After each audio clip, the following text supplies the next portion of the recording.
Slayer has already made the statement that he's going to play Lava Loon the entire way through. 10-2, we already saw last week, is a really, really capable Expo player, so I'm really... I think Lava Loon's favored in that matchup, so maybe it's like a different style of play or certain lists, maybe?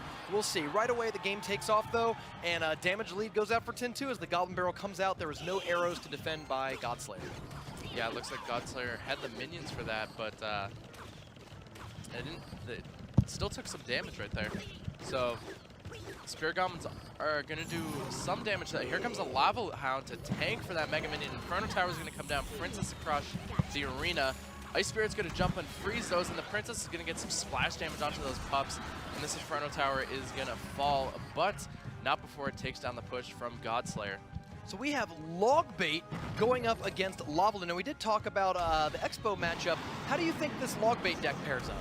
Oh, I think the Logbait goes really well against Lava Loon. The Inferno Tower there to stop it, and the Rocket also to do some additional damage, especially where it can hit the balloon and make it one-shot from an Ice Spirit. A great resourcefulness out of 10-2 there. He used the Knight on defense, 3 Elixir, to counter the 4 Elixir Baby Dragon while the tower cleaned it up. Even though only the half health of the Knight remained, it was able to tank the tower. Goblin Barrel comes down, gets a good chunk of damage on the tower while it's shooting at the Knight. You're using a card on both offense and defense very effectively. Yep, minute and a half in, and 10-2 has not received a tick of damage on his tower. Lava Hound coming down in front of that Mega Minion. Here comes the Inferno Tower in response. Let's see what Godslayer does against this.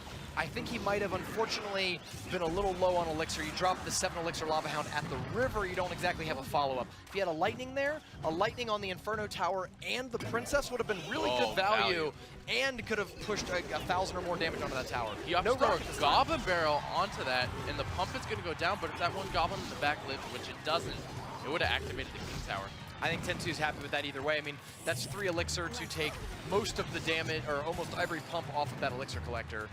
That's the same as a miner, right? Yeah, 876 down on the left-hand side for Godslayer.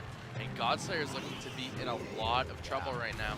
I think Godslayer does not have Log in his deck, right? He's got Zap. I think 10-2 just made that read for the first time. He's like, I've seen every card in your deck, you ain't got Log, buddy. And he's feeling a lot more comfortable putting things like Goblin Gang and Princess right next to each other. Normally you're hesitant to do that stuff because a Log wipes you out, 6 Elixir for only 2. But when they don't have it, you can be a lot more greedy with your Logbait sort of plays. Yeah, Zap is going to come down on the Goblin Barrel, but the Goblins still get 2 hits, and Goblins from the Goblin Gang are going to connect, and 28 damage, or 28 health remains on that left-hand tower, and 10-2 is just going to take it down, no problem. Takes game number 1 in match 7 of the day. And we talk about how matchups can really make all the difference. Your deck choices, you only get 8 cards to put in your deck.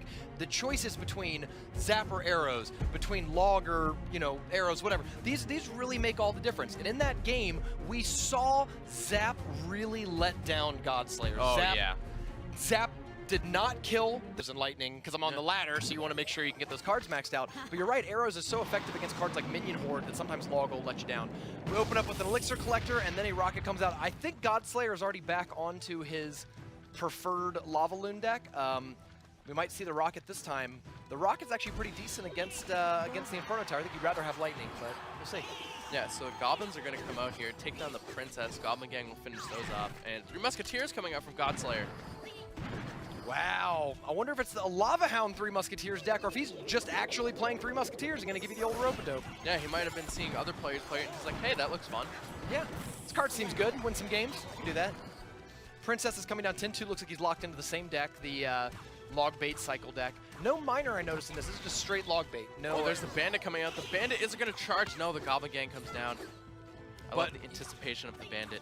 And taking out some of those Goblins already, though, reduces the amount of damage the Goblin Gang will do on the counterattack. So while it is countered, it does soften the blow. Yeah, Rocket coming out from God. I think Godslayer at this point is just baiting out the Rockets. Yeah, I think you're just doing that because as long as he's rocketing an Elixir Collector in the middle of the field, he's not rocketing your towers. Yeah, and you don't want him to get, you don't want 10-2 to get any kinds of rocket value on your tower.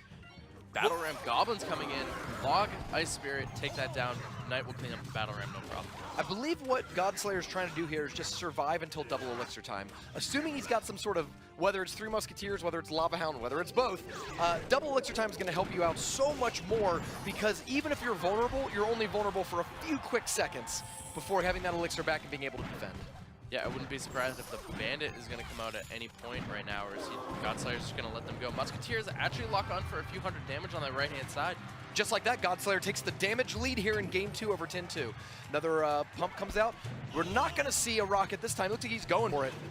Yeah, Goblin Barrel going onto the pump. Minion Horde coming out from Godslayer, though. And that's the first time we've seen Minion Horde in this matchup. The Princess is going to start softening him up, but they've already done their job. Oh, the Bandit's going to take down the Princess. Oh, the Knight comes down and blocks. Wow. Wow, she's definitely alive, but I don't know if we're going to see a log or a zap or something like that to try to get rid of the Princess. She's going to get a couple more shots. Yeah, the Princess did some serious damage to those Musketeers. Battle Ram's going to come down. The heal spell from Godslayer. 3 Musketeers heal. We didn't see this at all. We didn't see it win a single qualifier match. I don't think we saw it at all last week in the Crown Championship in any region. I'm excited to see it here. The Bandit's still going. The Musketeers still shooting. Oh, wow. Godslayer keeping up the pressure very well. Ooh, good Ice Spirit. Here comes the Goblin Barrel in. Oh, it misses a Goblin. The log missed a Goblin. Wow. The Goblin was able to take down the Princess. Great sequence of plays there by 10-2. Set up the Goblin Barrel, use the log to take out the Musketeers. Between the Ice Spirit, some Princess shots, and the log, it took it down. And unfortunately, we're seeing another... Bandit oh, it does hit! The And it hits Bandit again! charges! And it's locked on. We got a tower down to 1090. Godslayer keeps taking the damage lead back. We've got a really back and forth game here. We are in overtime. The next tower to go down means the game is over. Every hit point matters. We're starting to see a rocket cycle out of 10-2. This is the time to go, and we're going to see a heal here. We do see a heal to counter the Princess. Oh, the Goblins are going to go to the Princess. Are they going to kill it in time? The Bandit is going to charge onto some of the Goblins. The Bandit is not going to live. The log is going to come out, and 10-2 is going to be able to rocket cycle right here. Exceptional defense. I loved Godslayer's deck choice. I liked how he changed it around, but unfortunately it was not enough, fast enough to take it out. Once 10-2 switched to rocket cycle and went to pure defense, Godslayer just couldn't get through. 10-2 takes the game 2-0, takes the match 2-0. Yeah, wow. The Bandit plays from Godslayer, but the defense from 10-2 was absolutely phenomenal. Once again, I think log almost made all the difference in that matchup. I mean, 10-2 had a couple logs that felt like he turned the game around. The key moment, if I could switch... Was pretty well with that, which is not pretty well, I guess. Because he did okay with that, we might be seeing more Minion Horde. This Princess placement, I don't know if it's easier to so much aggro on her, nothing locked on the tower, and it stayed alive through everything.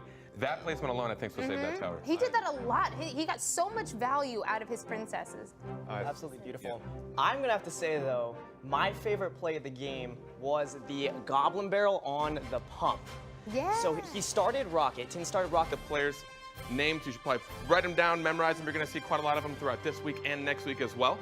I'll give you a quick rundown of how this works. So this is a round-robin style tournament, which means every player here is going to be playing every other player once, which means everyone's playing 7 matches.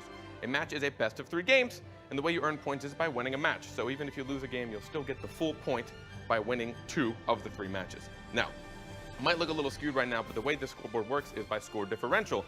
So essentially, it's your wins minus your losses. So you'll notice that Rice might be sitting in the middle at 2 wins and 2 losses, so he's technically at a 0 differential, while 10-2's above him at 1-0. And just to explain the color coding at the top, if you do end this round robin in the top 2, you get preferential seeding going into our finals. And if you end bottom 2, you're out, you're done, your dreams